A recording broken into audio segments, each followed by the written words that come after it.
Comme chaque lundi, c'est l'heure de votre rendez-vous Planète Locale. Quand la préservation de l'environnement et l'activité physique font bon ménage pour préserver la Méditerranée, notre mer qui est aussi, malheureusement, la mer la plus polluée en plastique au monde. J'ai le plaisir d'accueillir deux associations ce soir. Mathieu Perrineau, membre de Nice Plugging, bonsoir. Bonsoir.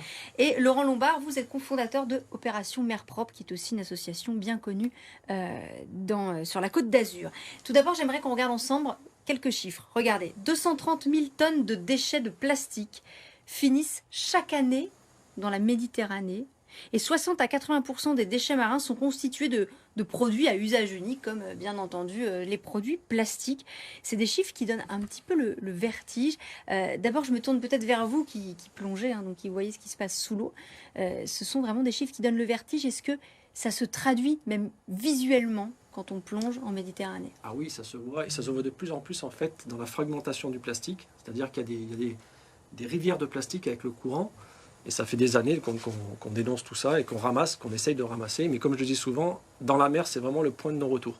C'est très difficile de récupérer ces plastiques, c'est vraiment à terre qu'il faut faire un effort et Alors, sensibiliser. justement, vous chez Nice Plugging, vous essayez d'agir en amont, de ramasser les déchets avant qu'ils finissent dans la Méditerranée. Qu'est-ce que vous faites plus précisément?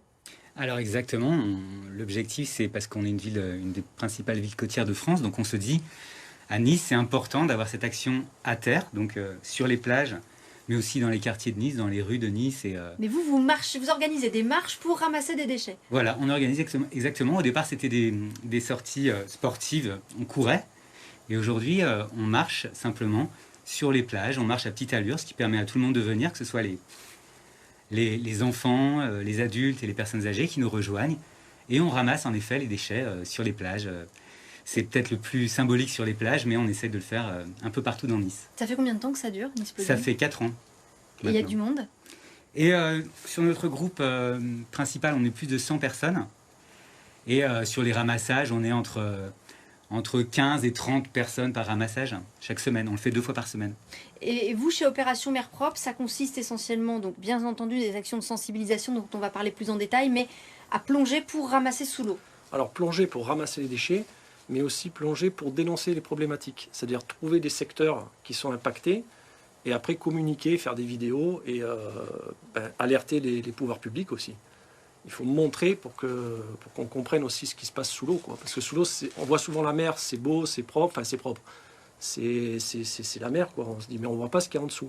Nous, on essaie aussi de montrer ce qu'il y a en dessous. On est un peu des lanceurs d'alerte aussi. Vos images, elles sont très impressionnantes, c'est vrai, quand on voit cela. Voilà, on dit ça c'est du plastique qui est en haute mer, donc à peu près à 20 km des côtes, voilà. Dans le courant Ligure. Et en fait, c'est que des fragments de plastique. Et oui, puisqu'on parle beaucoup des microplastiques. Des microplastiques. Mais ça, c'est là, c'est encore à une autre échelle. Hein. Voilà. Après, Là, c'est vraiment la finalité. C'est la finalité en fait de la problématique. Elle commence à terre, bien sûr, par les incivilités, les gens qui jettent leurs déchets à terre. Ces déchets finissent avec le ruissellement des eaux pluviales à arriver en mer. Et à la fin, ils se fragmentent. Et là, par contre, c'est vraiment assimilé par toute la chaîne alimentaire, la biodiversité marine. Les raies mentales, les baleines vont filtrer tous ces planctons. Là, on voit qu'il y a du plancton, mais au milieu du plancton, il y a toutes ces particules de plastique. Oui, c'est quoi la conséquence pour la vie marine? Ça a des conséquences très concrètes. Hein. Ah ben, les conséquences, c'est qu'en fait, la vie marine va s'adapter, va coloniser en fait ces déchets. Là, j'ai ramené justement le nouveau déchet à la mode, c'est le masque chirurgical qu'on porte tous. Et 3 mois après la crise sanitaire, en fait, je ne sais pas si on peut le montrer. Là, on peut le soulever un petit peu, voilà, là on le voit très bien, voilà. effectivement. Et là, on voit très très bien donc, les algues qui ont commencé à coloniser. Oui, le masque. Le masque. Donc ça, c'est un masque qui est sous l'eau depuis quoi, quelques mois? Ça, il doit avoir 3, 4 mois, 6 mois peut-être. Et ça, vous en voyez beaucoup? Et ça, c'est oui. Alors ça, on est allé à Marseille, sur 50 mètres de plage, on en a ramassé 110 exactement. Voilà, 110 sur 50 mètres de plage? Sur 50 mètres de plage. Et vous, chez Nice Plugging, des masques, vous en ramassez beaucoup? On en ramasse beaucoup aussi, bien sûr, oui. C'est vraiment le déchet maintenant, le nouveau déchet. C'est pas le déchet principal qu'on ramasse, parce que nous, je pense que sur les plages, ce qu'on ramasse principalement, c'est les mégots.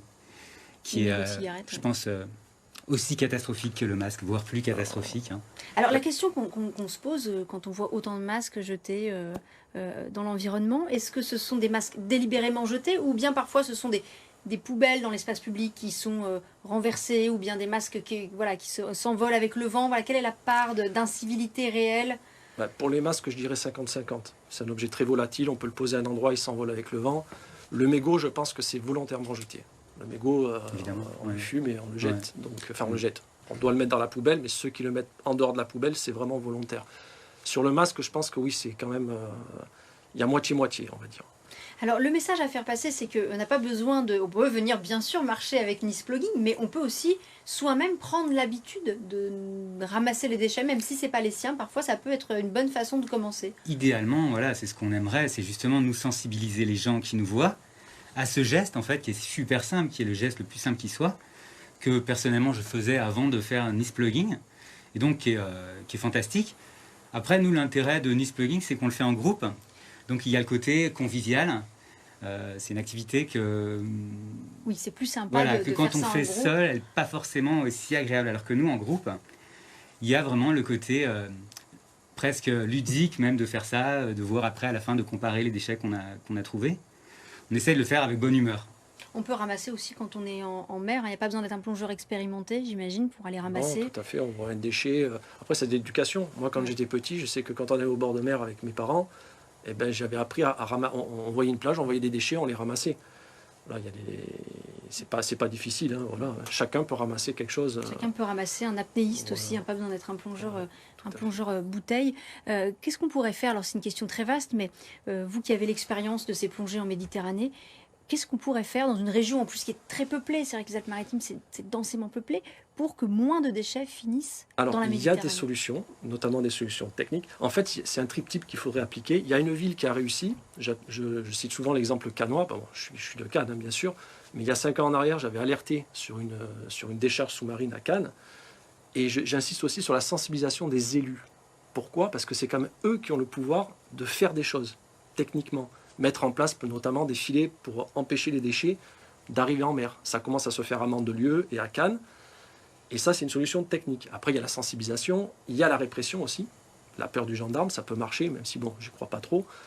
Et en fait, il n'y a pas une solution. Il y a plein de petites choses, les associations, mais les élus, c'est quand même... Moi, je pense qu'à Cannes, notamment le maire a appliqué une politique de nettoyage de la baie de Cannes avec des plongeurs professionnels. C'est-à-dire que nous, maintenant, nous, l'association, on ne ramasse plus les déchets dans la baie de Cannes. Dans la zone des 300 mètres, oui, ben c'est la ville a missionné finalement des plongeurs qui ont pris normal. le relais. Le maire de Cannes est même venu plonger une fois avec moi. Il a vu, il a constaté, il a dit non, mais là c'est ma responsabilité. Et comme il a des moyens techniques, juridiques de pouvoir lutter lui aussi, il faut qu'on se mette tous ensemble. Il y en a qui disent oui, les associations, c'est bien le bénévolat. Oui, mais il faut aussi il faut qu'on soit y ait tous une action ensemble. Politique Voilà. des élus. Tandis qu'à la base, il faut aussi sensibiliser, je pense notamment aux plus jeunes. On peut peut-être mener des opérations dans les écoles. Est-ce que il y a des parents qui viennent avec leurs enfants, par exemple, ramasser les déchets? Exactement, c'est une des choses qui nous font le plus plaisir et une des choses justement qui marche le mieux parce qu'en effet, les enfants, c'est vraiment... pour eux, c'est une forme de jeu.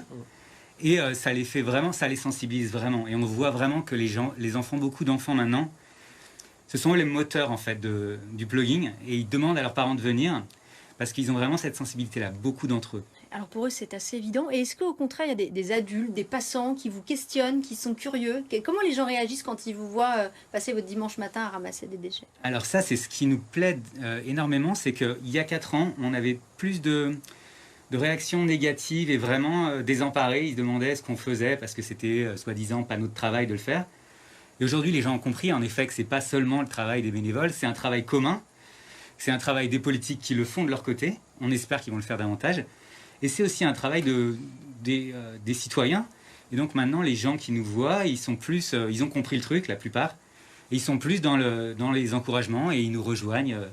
Beaucoup nous rejoignent comme ça spontanément. Et on pense que c'est quelque chose qui va continuer encore. Qui va se poursuivre et peut-être encore s'amplifier. Et alors, sous l'eau, quel est l'état de la biodiversité quand vous plongez le long de la Côte d'Azur? Est-ce que vous avez le sentiment que c'est de pire en pire, qu'il y a de moins en moins de vie sous-marine, ou ce n'est pas forcément visible? Quel est votre regard là-dessus? C'est un peu ambigu. Il y a des endroits qui se dégradent rapidement.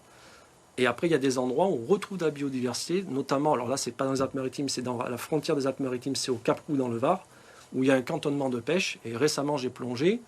J'ai vu des poissons magnifiques, des gros mérous, des corbes, des chapons. Vraiment nos poissons de Méditerranée, comme j'ai connu quand j'avais 8 ans, quand j'ai commencé à la plonger. Mais dans ce même endroit qui est magnifique et dans une réserve, j'ai trouvé des pneus. Voilà, parce qu'à l'époque, on jetait des bagnoles dans la mer. Pour dire les mentalités, comme elles ont quand même un peu... Je pense qu'aujourd'hui, On jette plus de voitures dans la mer, mais il y a 40 ans en arrière, il y avait des voitures, ils jetaient carrément des voitures entières, quoi. Eh bien, on peut terminer sur ce message qui est quand même positif, c'est que nous avons Oui. quand même fait du chemin ces dernières décennies et il y a encore beaucoup de chemin à parcourir ensemble. Merci beaucoup à tous les deux, Mathieu Perrineau Merci. et Laurent Lobard d'avoir été sur ce plateau pour nous parler de la Méditerranée. Et demain, toute autre chose, Azure Business, comme chaque mardi. On parlera de la French Tech avec l'un de ses représentants. Mon invité sera César Camille, qui est coprésident de la French Tech Côte d'Azur.